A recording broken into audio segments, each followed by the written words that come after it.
While embracing my crying son, I heard the sound of screeching brakes and something colliding.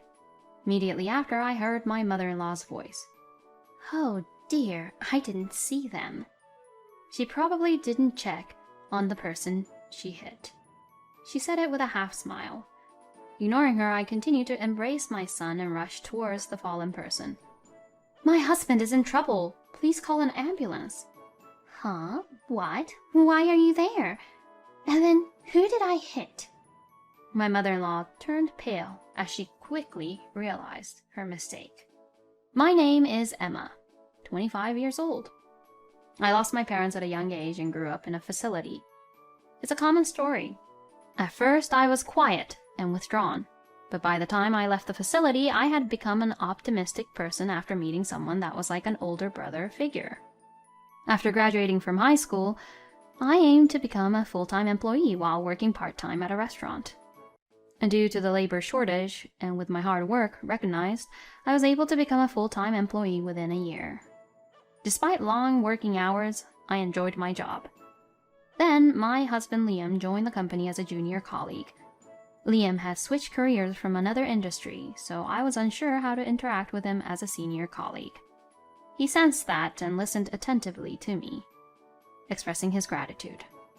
"Emma, your explanations are thorough and easy to understand. Thank you for everything." I was strongly attracted to Liam, who treated me with kindness and respect without displaying any negative attitude towards me despite being 10 years younger. When Liam proposed the relationship, despite concerns from those around us, I gave my consent, and we began dating. "You're only 22 years old, and you may have many things you want to do, but I'm already 32, right? I do respect your opinion, but if you're okay with it, Emma, I want to spend more time with you."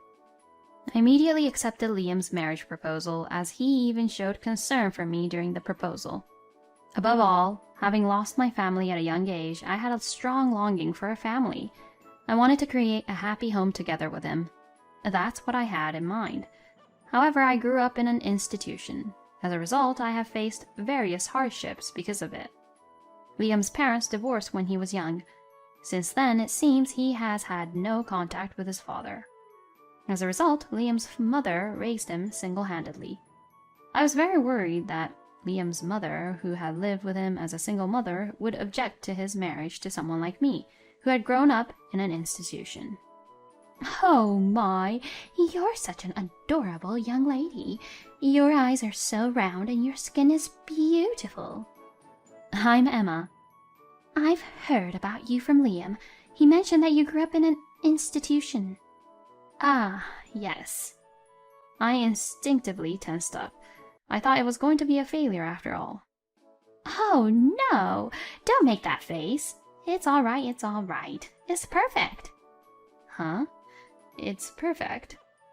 The way my mother-in-law said it bothered me a little. "Aw, Mom, you've always wanted a cute daughter, right?" Liam stepped in to support me. "That's right. I've always wanted a daughter." I somehow felt like I was being deceived. But more than that, I was happy that I was accepted without any problems and allowed to get married. "From now on, we're a family of 3. Saying that, Liam patted my shoulder from behind.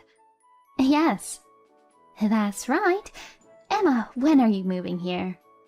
"Huh? Here?" "Ah, we haven't talked about living together yet." With a casual tone as if he had just forgotten to buy bread, Liam spoke. I couldn't help but feel a sense of discomfort, but in front of my newly approved mother-in-law, I couldn't get angry or firmly refuse. I remained silent, unable to say anything. "In this town, it's common for the eldest son's wife to live together with a family." "I'm sorry for not explaining, but Emma, you're okay with it, right? You've lived with other people in the facility, and despite the constant coming and going, everyone got along well.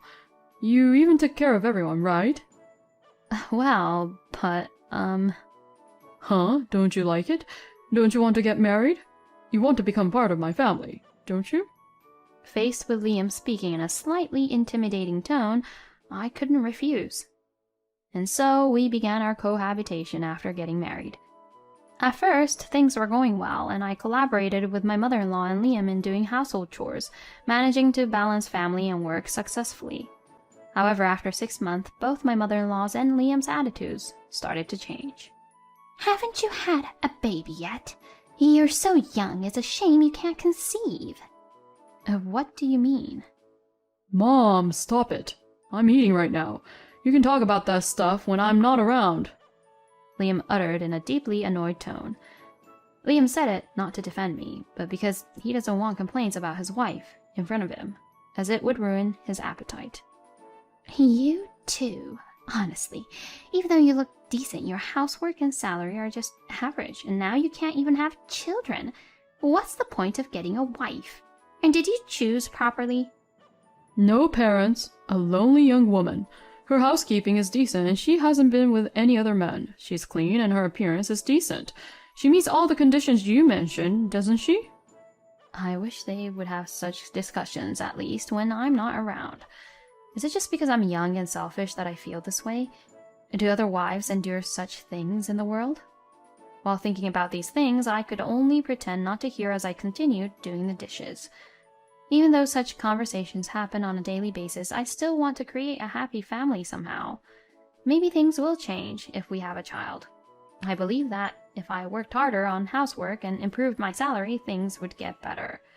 Since having a child is a precious gift, I made an effort to work overtime and earn more money than when I was single.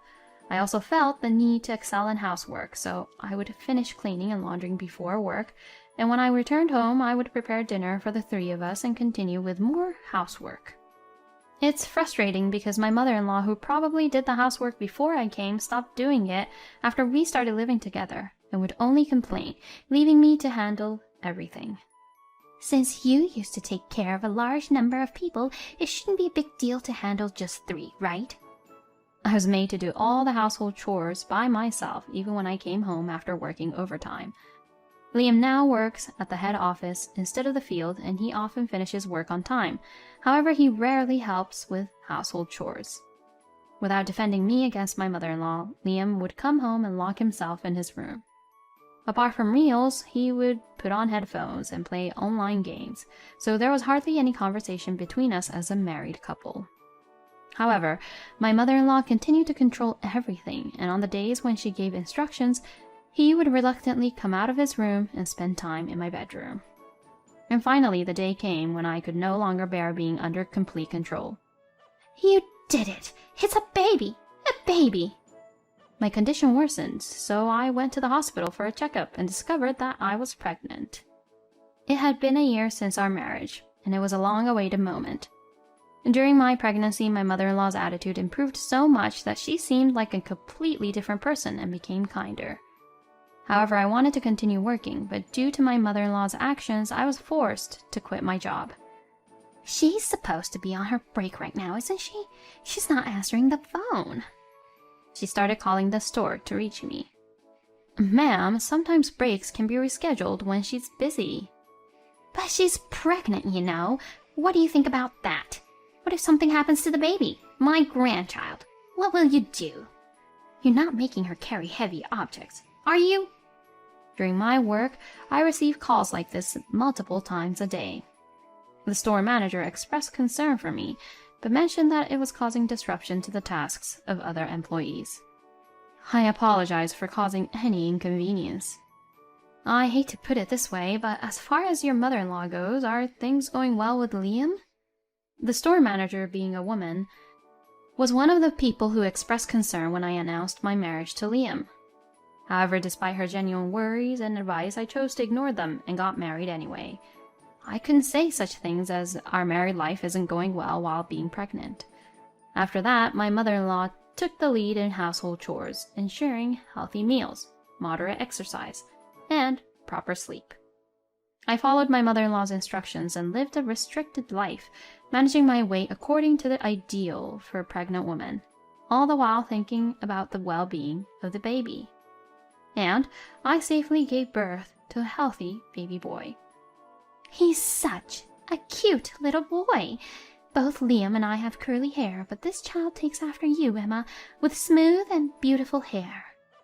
During the pregnancy, my mother-in-law insisted that her grandchild should have smooth and straight hair because she was self-conscious about her own curly hair. While I believed that our child would be adorable either way, I felt relieved that my mother-in-law had expressed such a preference. I was anxious about her reaction. Oh, how about the name Marlin? It sounds nice, doesn't it? Huh? I actually had another name in mind. What? It's my grandchild, you know. Plus, it's the name of my favorite actor. It's a handsome name, isn't it? And naming a child based on such reasons? I glanced at Liam, who was playing games on his phone with little interest in our newborn son, in the corner of the hospital room. Liam noticed my gaze, but quickly averted his eyes. Since Mom will take care of him, why not choose a name that Mom likes? I couldn't believe my ears. Mom will raise him. I will raise him myself. He's my child. I know, right? It's a cool name, isn't it? What is this person talking about? As my mother-in-law was soothing our son, she referred to me as this person. But... Indeed, he is my son, whom I gave birth to and suffered for. I wanted to have the authority to decide his name. Even though my job has been taken away and our family is far from ideal at the moment, I thought this was something I couldn't compromise on. But it's not like that. I'm supporting you and Liam is working for us. You were able to have this child and have a life, right? Your own husband is telling you to obey your mother-in-law, so keep quiet.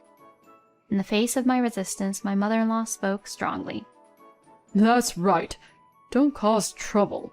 If you want to be with our son, just follow along.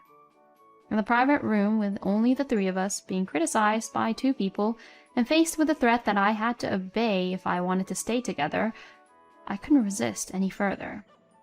And after being discharged from the hospital, just as Liam had said, the household chores became my responsibility, while my mother-in-law took charge of childcare, creating a completely reversed dynamic. However, my mother-in-law's childcare principles were based on outdated ideas, and she seemed to have a preference against feeding the baby with formula milk. So when my son was hungry, she resentfully let me hold him. They say it's better to breastfeed for at least 6 months. Until then, I guess you're necessary, so there's no helping it. She continues to say such things. I was anxious about what would happen after 6 months. Would I be kicked out, perhaps? It was impossible for me to leave without a job. Moreover, even if they were to drive me out, I would never let go of my son. But would they really separate a mother from her child like that? I was full of anxiety, and simply getting through each day was a struggle. My son, born in the summer, was growing healthy and thriving, oblivious to my anxious feelings, and had started crawling. Susie, how about taking him out and letting him interact with other children soon? Huh? You don't have to think about that. Well, I guess it's not a bad idea. Then, how about the day after tomorrow? There seems to be an event at a nearby park. Well, fine then. I don't want people to think I'm weird. You're coming with me the day after tomorrow. It's good that I come along too? I didn't think I would be able to go together. I still worried about my son, who was mostly interacting with my mother-in-law, so I thought it would be good to provide him with some stimulation. Don't get the wrong idea. I'm the one who will mainly do the talking, okay? After all, you haven't been involved in childcare, have you? I thought it might be my mother-in-law's fault for not letting me, but I didn't want to say anything that would upset her and prevent me from going out with my son, so I kept quiet. And then, on the day of the event, I was able to spend a delightful time with my son. The event staff, perhaps unaware of the situation, or perhaps because I introduced her as my mother-in-law, seemed to understand something. And even if my mother-in-law tried to do something with my son, "Since it's your first time, let's do it together with Mom." They guided us in this way. As a result, I was able to spend an unexpectedly long time with my son. I thought I would be criticized on the way back home, but my mother-in-law remained eerily silent and seemed to be deep in thought. Please bring Marlin inside. You're not a good driver, so I'll do it. Yes, thank you. Oh, but I want you to look behind, so come out at least once. I wonder if my son is tired from playing so much. I carefully lifted my soundly sleeping son out of the child seat, holding him to not wake him up, and gently laid him in the baby bed. At that moment, I heard a sound of collision and brakes, followed by my mother-in-law's voice. "Oh dear, I didn't see." What I saw from the entrance was my mother-in-law, who made no attempt to rush to help the person who had collapsed. Instead, she loudly and artificially made excuses, seemingly for the benefit of the neighbors. The fallen person was my husband. "My husband is in trouble. Please call an ambulance quickly." "Huh? Why are you there? Then who did I hit?" My mother-in-law's face turned pale in an instant. Yes, she had mistaken my husband for me and pretended to park the car by reversing straight into him. "Quick, call an ambulance. You ran over Liam." "No, that can't be. I mean, I checked the jacket. I made sure I had the right jacket." I was in shock, and although I held some resentment, I couldn't bring myself to believe that my mother-in-law was unable to make a phone call. After all, she was someone I had once loved. I rushed to the phone and called an ambulance, and at the same time, I called the police. Liam managed to survive, but the impact to his lower back was severe. This meant that walking freely would be challenging for him from now on, and he would rely on a wheelchair for mobility.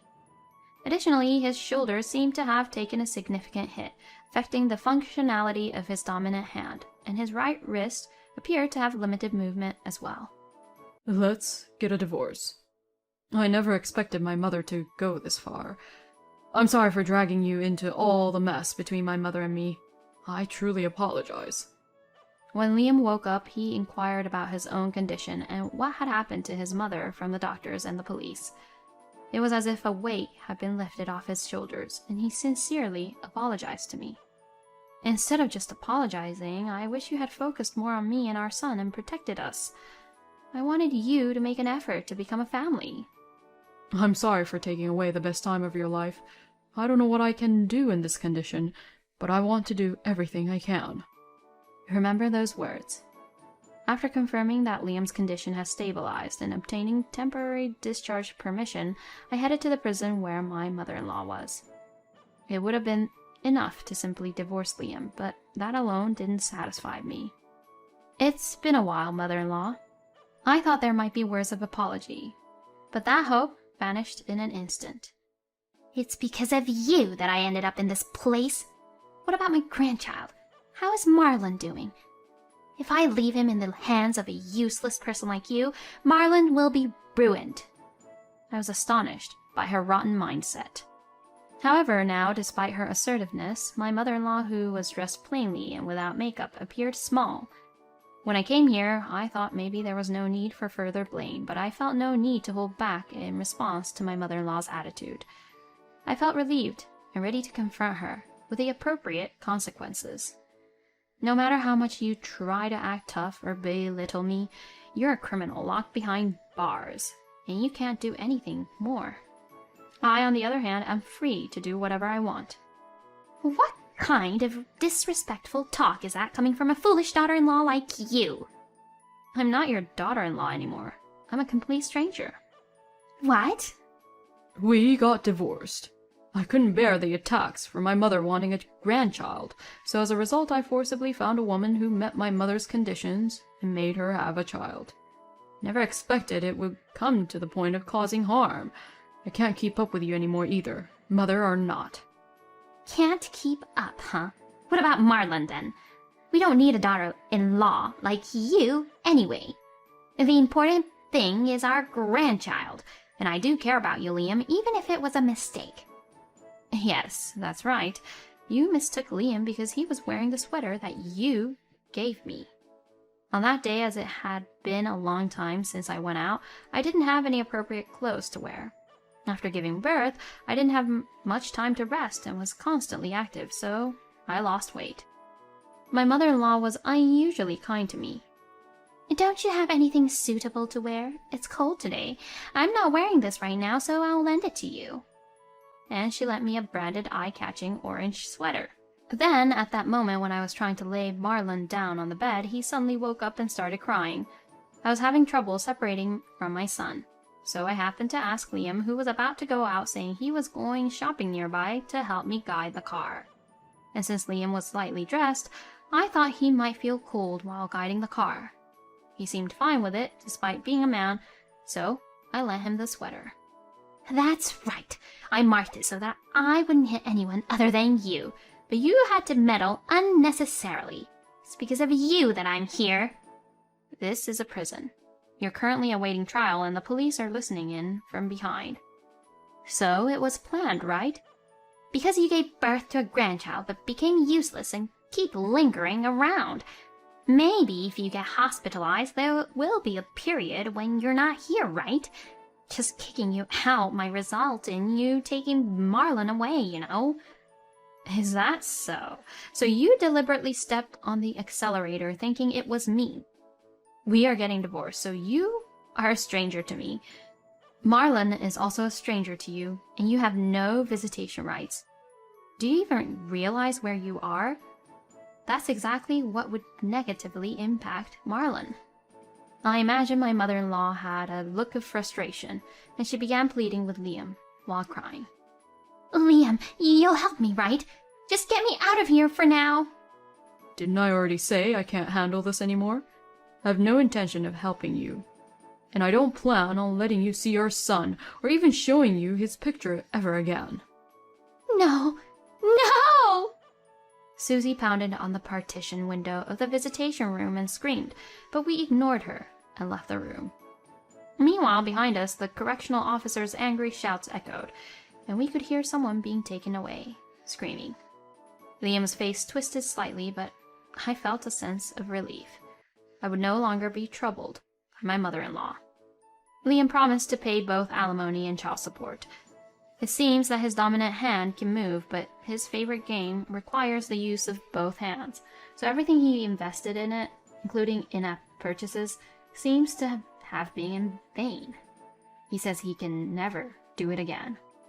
He pleaded with the company to somehow let him stay, explaining that even in a wheelchair with only one hand, he would still be able to do computer work. The company, understanding his situation, agreed to keep employing him, albeit with a reduced salary. And I decided to return to work. It seems that this story was conveyed to the female manager through someone related to Liam. Because it also concerns your son, I would like you to contact me, even if it's after you've calmed down. I've been concerned about it all this time, but I couldn't do anything. And this time, I really want you to rely on me. She says so, and promised to rehire me. And now the families in the facility who were like older brothers to me have kindly allowed me to stay until things settle down, and I am preparing for a fresh start. This time, I'm determined to express my aspirations, protect what's important to me, and live a fulfilling life while maintaining open and effective communication with others. I'll cherish those invaluable elements every step of the way.